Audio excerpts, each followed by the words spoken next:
Welcome to Rooster Radio, a broadcast dedicated to supporting and promoting local artists in the Gaston County and surrounding areas.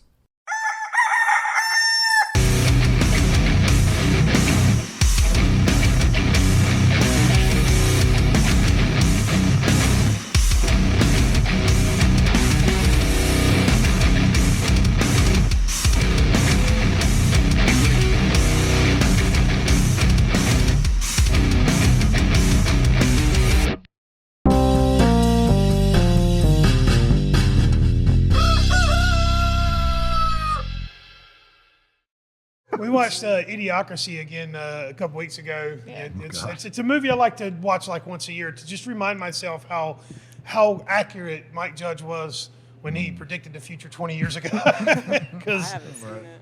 You've never seen that movie? No. Go. I'm out of date with that. Die Hard. I've never watched Which is what our Die next Hard. EP This will was be like about. 04 It's actually going to be titled not Die Hard, and I'm pushing for that very it's hard. all about Die Hard. Exactly. No, it's not. But it's not with a K. Are you talking about a For some reason. conceptual album about the movie series? God, no. Please, The first one. I wrote one song that they think is very similar to Die It's called Hard. McLean's Getaway. So it's like. So it's a Christmas And song. we also have basically. No. It's a Christmas Christmas album. song, Not right? a Christmas It's going to be song. a Christmas album. I think it's about a girl who escapes a mental hospital, but it came to me like in a dream, somewhat. And they swear to this day. Like every time we're on with stage. the TV on and it was Die Hard on? Well, no, it's funny. So I wrote the song, and then like 2 days later, I watched Hannibal. Well, Silence of the Lambs specifically, and I was like, oh God. I was like, wait a minute, this is very parallel with one another. What does she do? She escapes from the mental hospital. And what happens? I don't. She Yeah, becomes that's Holly Gennaro. no, she fucking does. Mary's John McClane. No. I mean, it's really just about like being on the run. You know what I mean? Like, it's like they say I got a bug in my brain, I got ice in my veins, I'm contaminated. They're gonna hold me down, they're gonna burn it out, muzzle up, face down, just a few more rounds. I got a $2 bill that says I'm quicker than you. You better run. You better run, run, run. Catch me if you can. And that's really just the whole theme is being on the run.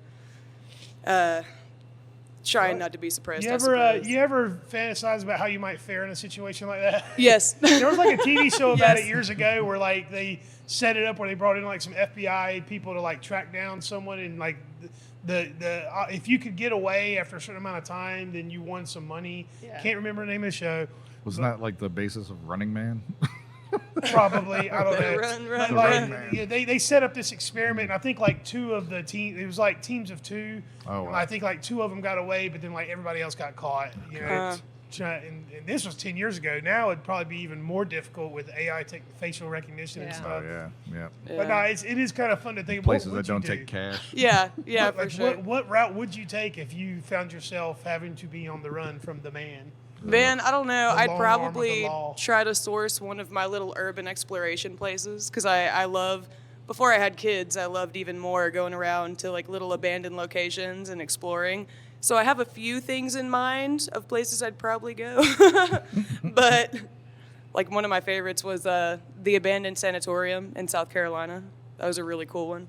They've got like a full x-ray wing full of like, they've got the x-ray machine, the giant switch. There's a big filing cabinet full of x-rays, like the big films and shit. It's really cool. Like, so that might be a place I'd go hide out. I've been in and out of there. Not anymore. I would change it. Oh, no, God damn it. All right, I've got a few more in mind. As soon as she said, I got this one favorite place, I'm like, not anymore. Girl, yeah. Ladies and Well- gentlemen, we are talking to Duke, Ian, and Sarah, and you can see these guys this Friday. Make sure I say it right. Yeah. I always get this wrong. Who are they? What day is this? Collectively. No,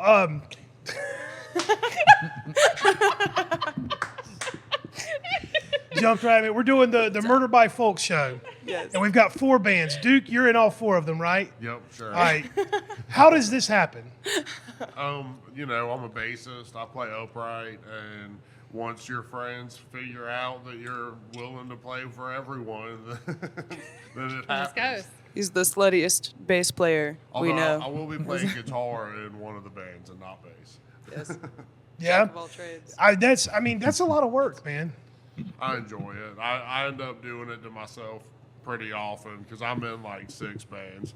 So if I can There's a bar back home in Salisbury that'll do like a festival every so often, and a lot of times I'll be in like every band throughout the day. I'll even like join another one just for a song or two so I can fill it out and say I You played just with love it, everyone. huh? Oh yeah. Is, so all right, so we're talking to Crow with No Mouth, but we've also got Outdoor Couch, Carolina Down Boys, and Daisy and the Dead Pines. Yes. Okay. Yes. And Daisy from Daisy and the Dead Pines is Duke's wife. Yep. Oh, sure. right like on. a little, Okay. That's the one I'll Daisy be playing Duke? guitar in. Are you Daisy fucking and kidding me? Duke. Daisy Yes, Duke? Daisy Duke. Legal. How did you not Yes. name your band Daisy Duke? Isn't it good? So good. I want more focus on her and less on me. But yeah, the concept is a night full of dart folk. Seems like you guys have a nice little tight community of folk music there, and you guys are all from Salisbury, right? Or Yep. in and Yeah. around Salisbury? Or well, Except for Down Boys. Carolina Down Boys are based out of Charlotte. Okay. So they're the odd man out in this. Yeah, pretty much. Yeah, they're the newest addition to the circle, but they're amazing, and their music is incredible. I mean, the minute that I saw them live, they blew my mind. And when I was planning this, I specifically, I was like, they need to be a part of it. You know, it was more so wanting to bring Salisbury's talent out, you know, with Outdoor Couch and Daisy and the Dead Pines. But I knew that they had to be a part of it because they're incredible, and they are family, you know, with Duke. Did they come up that way to joining. play with y'all a lot? They've only actually played Salisbury once, but Okay. I play all the time with them in Charlotte. Cool. And so how do you even get into stand-up bass? Like, talk a little bit about that. I'm like seriously super interested, you know, because bass was what I played back in the day. I always thought stand-ups were super cool. Yeah. Never really got an opportunity to play one. So So I lucked my way into one. I was playing electric bass for a band, and I'm a plumber by trade, and a friend of mine needed some plumbing work done and couldn't afford to pay for the plumbing work that needed to be done. So I traded it out, and he had the upright he was trying to sell. So I traded it for the upright. And that is awesome. Hell yeah. another friend of mine for my birthday that had been like trying to start building electric basses decided to buy me a pickup and like install it into the bridge and everything for me. Oh, so this is like an old upright you had to have customized to even play. Well, it wasn't super old, but it was probably like, you know, a school upright or something that had to be, just the bridge had to be changed a little bit to fit it in. But yeah, and it was during COVID, so I had time with the band at the time to just sit there and relearn everything on a different instrument. That was going to be my next question. How different is playing an upright? It's not super different, you know. Once you figure out where the positions are, because it is a fretless instrument, then you kind of know what you're doing. I did love a fretless bass back in the day. The sound was just so much smoother. Oh yeah, and you know if you hit a wrong note, you slide to the right one, and it Yeah. sounds like it was on purpose. Yes. You had something, Sarah? Well, I just now realized that he just started playing the upright during COVID. That's because I've known Duke like my whole life. Salisbury is a very tight-knit community, and my parents are musicians, and they've all circulated around one another. So I've seen Duke play forever, and I just kind of assumed that the upright was something that he's done forever. That is news to me. That's really neat. I didn't know that. How did you guys, you know, how did this group come about? Like, saying that you said you've known him for, Ian, have you guys all known each other for a long time? Yeah, pretty much. I Yeah. mean, I've probably known. So you're running in the same circles? Whose idea was like, hey, let's start a band? Like, So I was a closet musician for 10 years.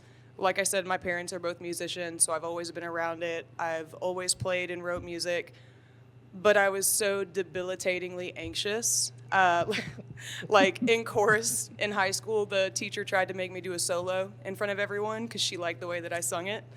I cried and like ran out of the room because she forced me to do it. Like that's how bad it was.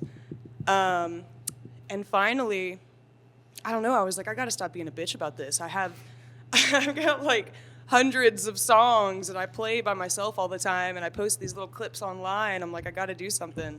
So I hit up Ian because, you know, he's like family. We've known each other forever. I'm very comfortable with him and he has tried to get me to do music in the past. So you knew she had the potential Oh early yeah, on.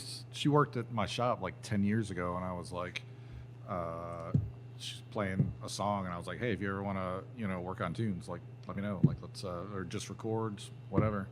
And then time passes. Yeah. And then So- last year she, was like, I think I'm ready. Like, okay. So it's still pretty new then, you getting out and on stage and stuff. Yeah. What was, you said, you told yourself you had to stop being a bitch about this. So does that, like, was it all internally, or was there like an inspiration? Like, what, because maybe somebody's watching this in the same boat you are. They're playing at home, too scared to go to an open mic. What was there a catalyst there for you? Somewhat. I had been ramping up to it for a long time. And almost out of, I don't know. So my best friend was also a closet musician for a long time. And she could barely sing in front of me. And she one day was like, I'm going to do it. She started talking to Ian about possibly doing music. She played her first open mic. And I was like, look, and she's my best friend of 16 years. We are yin and yang, inseparable. And I was like, if Desi can do this, I can do this. And so we kind of did the journey together and started at the So same time. you were able to lean on a friend a little bit. Yeah, And then, it's- and like you said, Ian, you already had people that were encouraging you. So it helped to have people around you that were, encouraging. Yeah. I have a feeling Duke never shied away from an opportunity to get in front of people. And Oh no, Yeah. I've been playing in bands with Ian for like 10 years or so now. has it and all we've been folk? Has it all been this style of Different stuff, yeah. Like, Yeah, one of them was kind of more like indie jazz sort of thing, where he was playing I keys. play keyboard. And, it's a little bit of different stuff. But I've forced my way into basically every band he's had for the past 10 years. He says he forced his way into our band, but I wanted Duke to play upright from the start. I was like, we got to get more people into it. We got to get Duke. And he just kind of found his way in eventually. So you guys were just doing a duo thing at first, and it kind of grew. Just kind of. Duke, you working- saw that and was like, they working need tunes me. Well, the funny thing is, even though I had like kind of forced my way in all of Ian's bands before that, the first time like I played with Sarah, and then like the next day, like after me and Sarah had talked about it, I like texted Ian and I was like, hey, so I think I'm gonna be a part of the band now. And he's like, oh, so you'll do it for her and you won't do it for me? And I was like, you never said anything. Like, Yeah, it was it had to coming. happen. And then we were the murder of crows. We were no longer a duo. And I loved that. I was like, we can call ourselves a murder. It's the plural of crow, and that's hard as fuck. How do I you love land that. on Crow with No Mouth? This was Ian. Yeah. It's the name of an old Zen. Oh yeah, sorry. It's the name of an old They gotta hear Zen it. collection of poems from this weird Zen monk from like I think the 1500s. But I always kind of dug it. I was like, oh, that's. So the Crow with No Mouth was the name of like a work of literature? It's sort of like it's like a Zen koan. It's like a sound of one hand clapping. I don't know if you're familiar with any of that, like Yeah. crow with no mouth, like it's that kind of thing. And I loved the meaning of it. Go ahead. Well, I mean, What I does don't it know, mean to because you? Do share. Because I felt like you weren't gonna get there because you were telling like what it is, but I was like, tell them what it means. But for me, Not a like yapper. when I looked it up, he suggested it, and we were tossing things back and forth, and nothing felt right. And when he said that, I was kind of like, what the fuck is crow with no mouth? Like, because I feel like that's everyone's reaction. But I looked it up, and it was about like rebellion, and how this guy was appointed to a higher position basically within his thing he had going on. And he ended up hating it because they oppressed the hell out of him. I mean, like they took everything that he loved and appreciated and connected with, and they were like, you can't do any of that, dude. And he was like, fuck that, I'm not. And he just completely rebelled and left this whole life that he had been building this whole time for years and years and years, just because he wanted to stay true to himself and what he felt and what he believed in. He's a traditionalist. Yes. I was just about to say, leadership's not all it's cracked up to be, y'all. Yeah. Everybody wants to be the Yeah. boss, and then you get to be the boss, and you realize it fucking sucks. That was me. It's, I it climbed sucks. the corporate ladder, and when I finally got there, I was like, oh, God, I have to fire people? I have to, like, Well, it's not just that. It's it's the expectations. Like you're just putting along in life doing your thing, and then you get to a level at it where people like you now have people around you that are making money off of you. They're depending on you for they're looking up to you. Maybe they're under you and they hate you. Like you're dealing with emotions that have absolutely nothing to do with who you are as a person. It's also like, how much do you have to change yourself in order to do this thing? Yeah, what can and can't you say anymore? Right, exactly. You know what I'm It's saying? do I want to change enough just to fit into that box, or do I just want to, be myself and try to make it in another way? But do you feel that? Is that where this comes from? Is there like a personal connection to that? probably, yeah. Like, I mean, I can identify with that 100%. I mean, so yeah. No, I feel you, bro. Like it's cool. I like it. I dig it. Big time. Good stuff. Yep. Now let's talk about the name Outdoor Couch.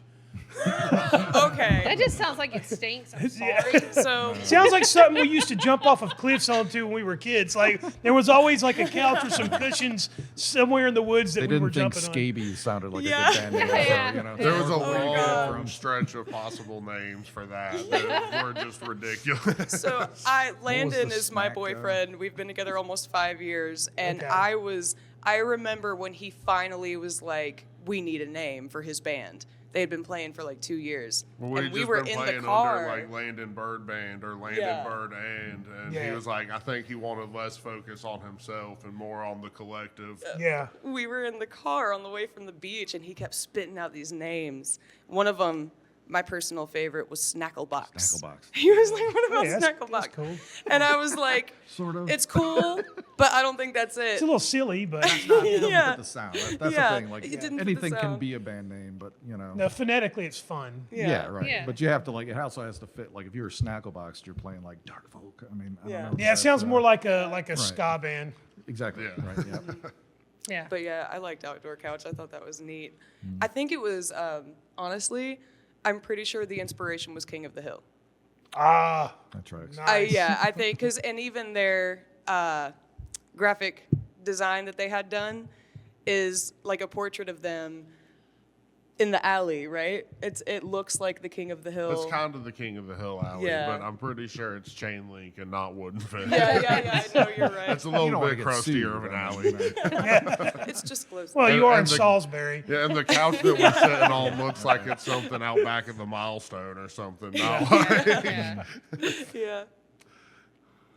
And then Daisy and the Dead Pines, we talked about that. And then Carolina Down Boys, you said they're the one band that's from Charlotte. You just have a small experience with them. Have you met the guys personally? You know them personally at all? we played Yeah. a show Well, with them. well, Yeah, and Duke's and I'm in the band. Yeah. Oh, yeah. The connection. Remember, he's in all of them. That's right. That's He's the right. Yeah. through thread. And what's the history on Carolina Down Boys? What's like how long have So y'all been doing Heather's been writing music in Charlotte for a long time now. I think she had a band before that was maybe Ashes and Dust or something like that. She's had a handful of bands, and they've been around as Carolina Down Boys for a long time now too. And they write some incredible songs.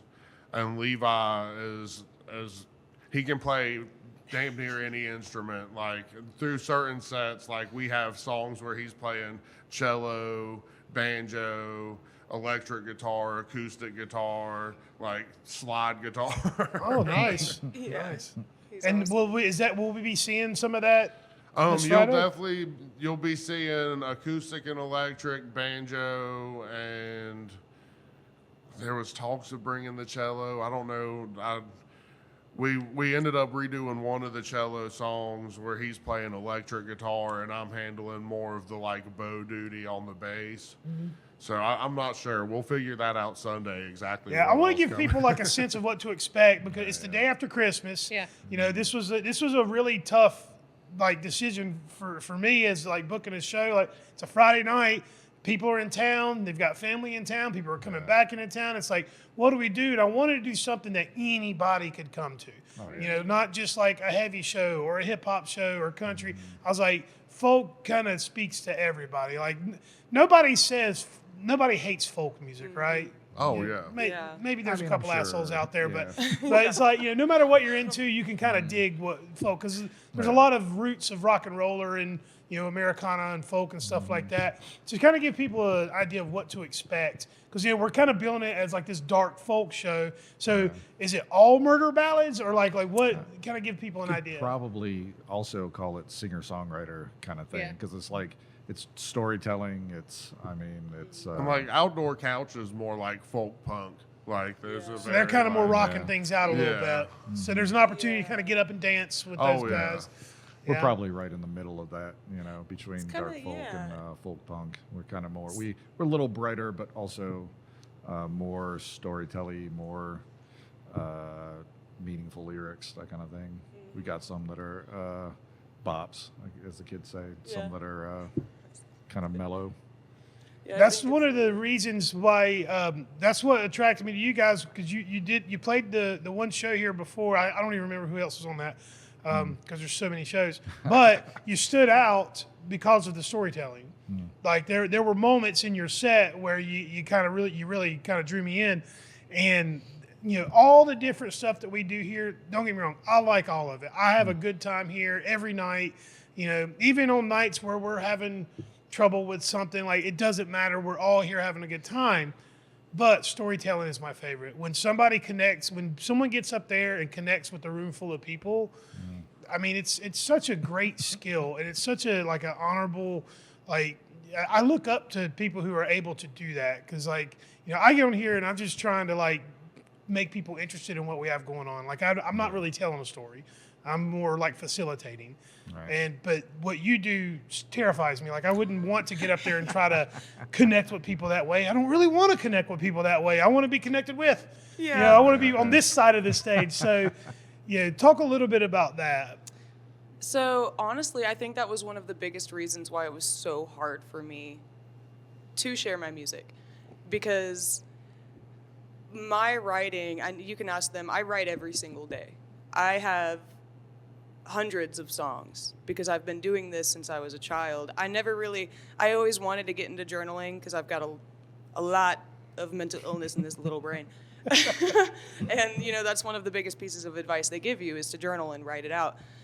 And I never, I would try. I've got a million little notebooks. And it hit me one day. I do journal. And my music is that. And, that is honestly one of my favorite things about what we do is I can see that connection. And almost every show, at least one person is like crying at some point. And I know that that's kind of depressing, but it means so much to me. Sometimes that one Because- Because it person made is that Sarah. connection. Yeah. They felt it. They understood it. Yeah, and it's, for me, I think that I always wanted to be like seen and heard with my emotions. And, and with society, that can be kind of hard because, I don't know, mental illness, especially before recent years, was kind of taboo, I think. I don't think it was. I think it was more personal. Yes. I think the Something you don't talk about. That's the it thing. was it was. We were talking before the show about like, people are so open about like wanting to conversate about politics and religion nowadays, and for decades that was a personal thing. Your relationship with your maker was personal. It wasn't something, same thing with politics. It was like that's not something that was taboo. You didn't discuss politics or religion Yeah. with a stranger. Yeah. Yeah. Dinner And then parties. and then Yeah. Talk with about with mental politics or religion. Yeah, and mental illness is the same way. Like over the last, quarter of a century, it's become kind of more of a light's been shed on. Like, I guess everyone realized how miserable we are collectively. It was like, hey, maybe we should talk about this. Yeah, it's not like being around like my great aunts. Well, she went to Broughton. They would yeah. whisper it like It's more it of a was- hush thing. Yeah, it's like Yeah. she was in Broughton for a long time. And if you're not from North Carolina, Broughton it's still running, isn't it? I think so. Of I know what the was- reference. If that, but I don't know It if was it's a still around, mental facility. Basically, back early on is mostly where they put women like myself because we were yeah.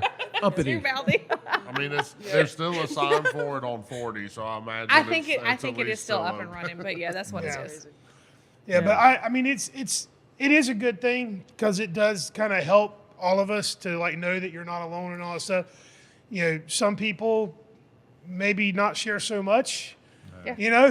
Because it's like anything in life. Like too much of something isn't necessarily good, and mental illness is more of a spectrum. It's not like there's this, or this. Like, some people are relatively happy. They just have like this thing that eats at them from time to time. They're up and down, and some people are clinically depressed, and like it's such a wide spectrum. So like talking about it and writing about it and sharing art about it does, like, that connection can mean a lot. I mean, I'm 46 years old and I still tear up at concerts sometimes. Like, I'm a crier. Yeah. It's just that connection of you're not the only one out there that feels. I can't it's do it in like a therapeutic. personal conversation. Like, I can't do it like this. But you put me in a room of like 13,000 people and put some music on stage, and all of a sudden I'm a little bitch. Just, You put me in a car by myself, I'm crying almost every time. It really is Might say therapeutic. something about what I listen to, though. Yeah. I don't know. From the very first time we performed live, I could see it on people's faces and in the silence of the room during certain parts of the songs. And I was like, I have to keep doing this. Like, it just felt so good. it's a little because intoxicating almost. It is. And, it was just the simple fact that, like, I wanted to be seen and heard for so long, and seeing people and knowing that feeling and knowing, like, oh, God, like, we're connecting, and we're not even, I don't know, we're not even talking face to face, but it kind of feels like we are, me and every person that's looking at me in this room. And it's just such an incredible feeling to share that. It's validation. Yeah. It is. Do you feel us get any of that too when you're on stage performing? Do you feel that way? Oh, yeah. Yeah, 100%. I mean, you like to, you feel it from people, and it's nice to. I just like to play. I mean, He says that, but it's deeper. it is. I know. Yeah, it is. Well, that's the thing. Like, being a singer, or and then like, having songs that are personal. I mean, is way more terrifying than getting up and just playing an instrument somewhere. I mean, I'll get up on stage. I could half know how to play an instrument, and I'll just be like, yeah, I'll play that. What song are we doing? I don't care. Well, what key are you in? But getting up on a microphone and singing, and then telling something like that might be personal for me. I mean, that's scary, and it takes a lot to. It does take guts. I mean, kudos to you from running out of the chorus room, to getting in front of strangers and telling your stories. That's it's important. I think that it definitely had a different, I don't know, it was kind of like a mission at that point. It gives it an urgency instead of just, okay, I'm getting up here and singing for no reason. Look at me. Oh my God. I don't really like when eyes are all on me because I'm very anxious, which is, I don't know, I'm a very loud, rambunctious person. So I feel like that could be a misconception about me.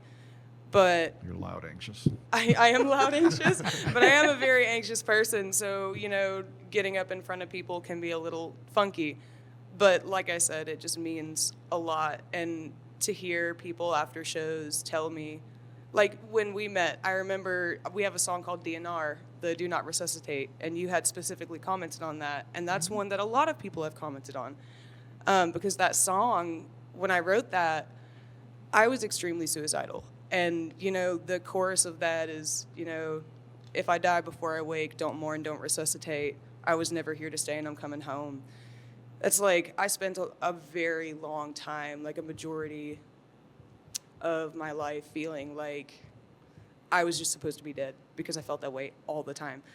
And so, like, when other people approach me, that is one of our biggest songs that people are like, oh my God, that meant a lot to me. It's like a gut punch. Yeah. That's how I felt. I was like, God damn. Yeah. And that's Yeah. a big one. But that, It's almost like you're looking into like, someone's soul, with those words. Yeah. Yeah, it's heavy, but I said it on a previous episode. Stuff like that, to me, is cleansing. Yes. It feels very cleansing. Like you're just kind of, this wave of emotion kind of runs through you, and you kind of walk away from feeling just a little bit better, or a little healed. Well, it's human, and it's human Yeah. connection. Yeah. I mean, can be a little hard to do through screens and these days, but yeah. That's what it's all about for me, See, is the connection. him and I could do an old man podcast for hours. Gray beards. I feel the same way. crazy. But goodness. I'm very, very much looking forward to this, man. It's going to Yeah. be the day after Christmas, man. Holiday Yeah. season, nice intimate show. Yeah. I really gonna hope be we can fill this badass. room up for you guys because, I'm looking forward to what the other bands are doing too. So I already know what to expect with you guys. Like it's- Oh, we're also doing a guitar giveaway. Wait, We what? are. We're doing Yeah, a I guitar saw that. giveaway. All right, let's Yes. talk about that. So it's a Guild acoustic electric. Bob from Outdoor Couch, the mandolin player, is sponsoring it. Oh, he's also the mandolin player in Daisy and the Dead Pines. Oh, and Daisy and the Dead Pines. Yes. See, Such an we're incestuous very- lineup, man. You'll notice Small town, I The mean, difference in Yeah. Daisy and the Dead Pines and Outdoor Couch is the addition of Daisy. Yes. And then me and Landon switch places, and he plays upright and I'll play guitar. Yeah. Yeah. But anyway, not to derail It the. makes Yes. practice. So yeah, so the what's the guitar- giveaway now? He's put up this guitar. Yes, so it comes with a soft shell case. It's a beautiful guitar, basically brand new. In order to enter the giveaway, so you can either purchase a ticket at the show, they'll be $10 a piece, or you can receive a free entry on top of a ticket purchase if you go to our Instagram. There's instructions listed out, but really it's one of those things that's like tag 3 of your friends, add this to your story. A very easy little free entry ticket that you can get Okay. for a beautiful guitar. I mean, and $10, you know what I mean? It's like, And then you got to be there. You got Yeah. to be here. Yeah, you have to and be you here. have to be To get here. it. And so Yeah. you're keeping track of who's Yeah. it's, following um, instructions and Yep. so basically it's a date night for $10. You buy a Yeah. ticket for Yeah. yourself, you Mm-hmm. put it on your story and tag, and you get a free ticket for your significant other and Yeah. $10 date night, There you and go. possibly you win a free guitar. Yeah. Yeah. That's it's- pretty awesome. Yeah. I'm giving my $10 to. Yeah. Yeah, when Bob brought it up, we're also going to do another giveaway. The details are not all secure on that yet, but we're going to have a little band giveaway. So on the night of the show, there So will if be. you're here. If you're on here, there. yes.